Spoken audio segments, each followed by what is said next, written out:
Ya, keberhasilan Indonesia lolos ke babak ronde ketiga ternyata disorot oleh fans timnas Korea Selatan. Seperti kita tahu, di ronde ketiga ini ada kemungkinan Indonesia bisa bertemu Korea Selatan. Baru-baru ini, Sintayong mengatakan kepada awak media yang membuat fans Korea Selatan cukup terkejut dan was-was jika Korea Selatan bertemu Indonesia di ronde ketiga.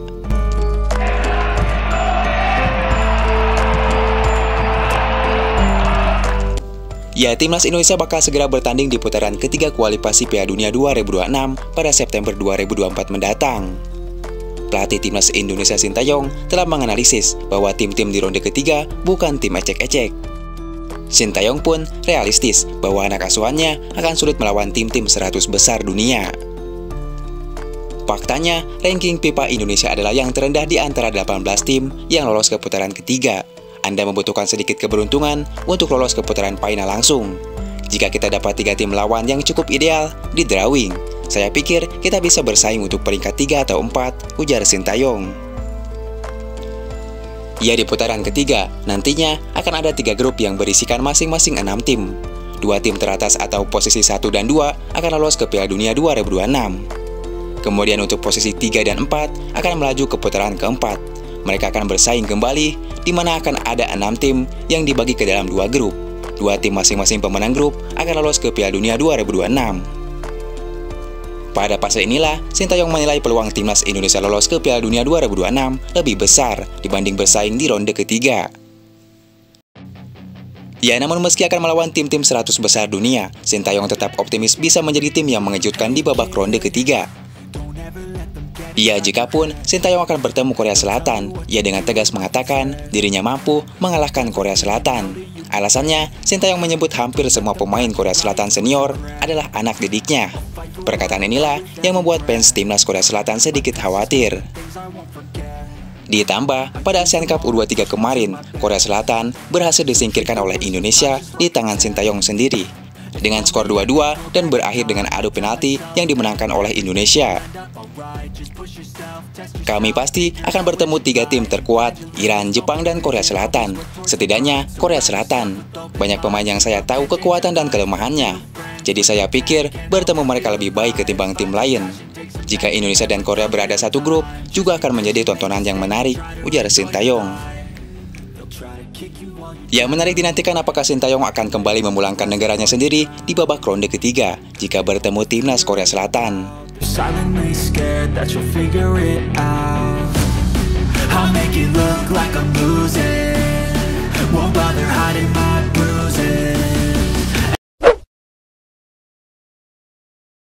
Serba-serbi babak kualifikasi ronde kedua. Ya, babak ronde kedua kemarin ternyata menyisakan momen-momen yang tidak bisa dilupakan begitu saja. Bukan cuma lolosnya Indonesia ke babak ketiga, namun juga menyimpan kejadian-kejadian tak terduga. Apa saja itu? Berikut rangkumannya.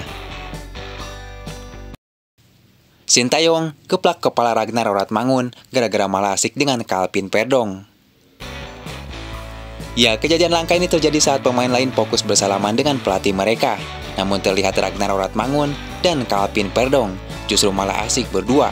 Alhasil, Oratmangun pun digeplak Sintayong.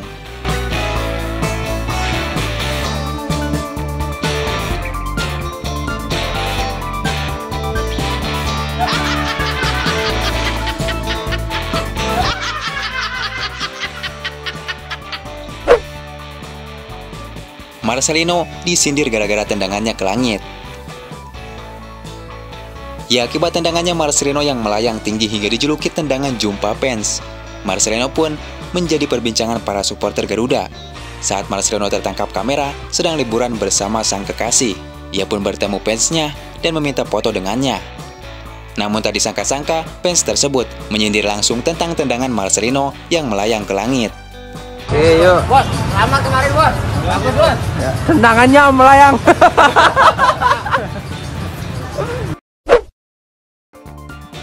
Ragnar Oratmangun pulang ke kampung halaman. Ya, belum mau pulang ke Belanda. Rupa-rupanya Oratmangun masih betah di Indonesia. Ia pun menyempatkan diri untuk bertemu keluarganya di Maluku.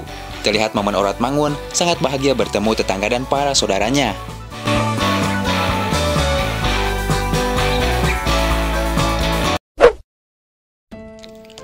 Tom Haye persembahkan gol dan kemenangan Indonesia untuk sang ayah.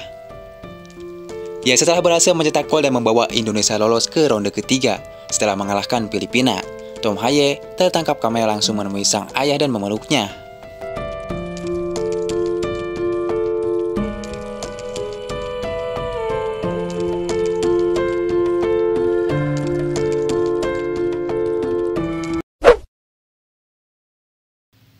Mau selebrasi ala Eropa, malah terjungkal. Yang momen yang paling lucu saat Tom Haye berhasil mencetak gol ke gawang Filipina. Ia langsung berselebrasi yang selalu dilakukannya ketika di Liga Belanda. Tapi ternyata rumput di GBK dan di Eropa berbeda. Alhasil ia terjungkal hingga menjadi momen yang paling lucu di laga Indonesia versus Filipina. Nathan pun sampai ketawa melihatnya.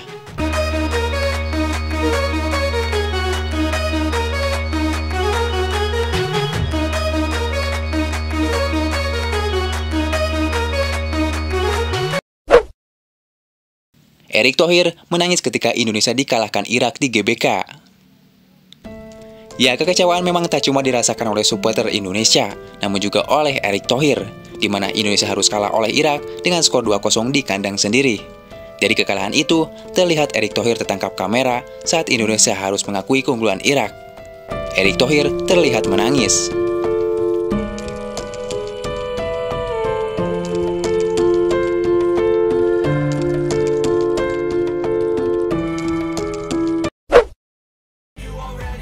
Indonesia sekarang bukan Indonesia yang dulu. Ya, flashback sedikit ke era timnas saat dipimpin oleh Simon MC Menemi, saat dimana timnas sedang terpuruk-puruknya dan menjadi juru kunci kualifikasi Piala Dunia 2022. Namun di era Sintayong, di mana perbaikan mulai ditata dari bawah, mulai ada progres, komposisi pemain mulai mumpuni, kekuatan merata, tinggal PR besar mencari sosok penyerang murni yang mumpuni. Hari ini hasilnya, Garuda mampu terbang tinggi ke putaran ketiga kualifikasi Piala Dunia 2026. Namun Sintayong tidak mau puas diri. Ia mengatakan akan mencari sosok penyerang yang mempunyai finishing yang oke. Lini depan tumpul, jujur saya tidak bisa memberi nilai baik kepada lini depan. Memang mereka harus evaluasi diri dengan baik. Saya akan mencari terus pemain-pemain depan keturunan yang lain. Memang jika ada pemain yang berdarah Indonesia dan performanya baik, pasti akan diajukan naturalisasi lagi, ujar Sintayong.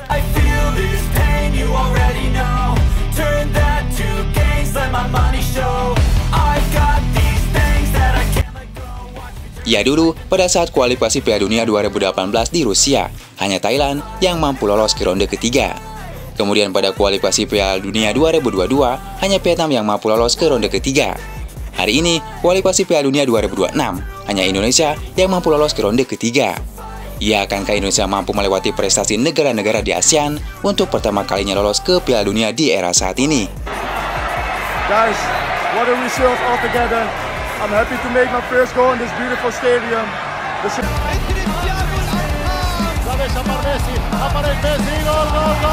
Akhirnya membuahkan hasil untuk Indonesia.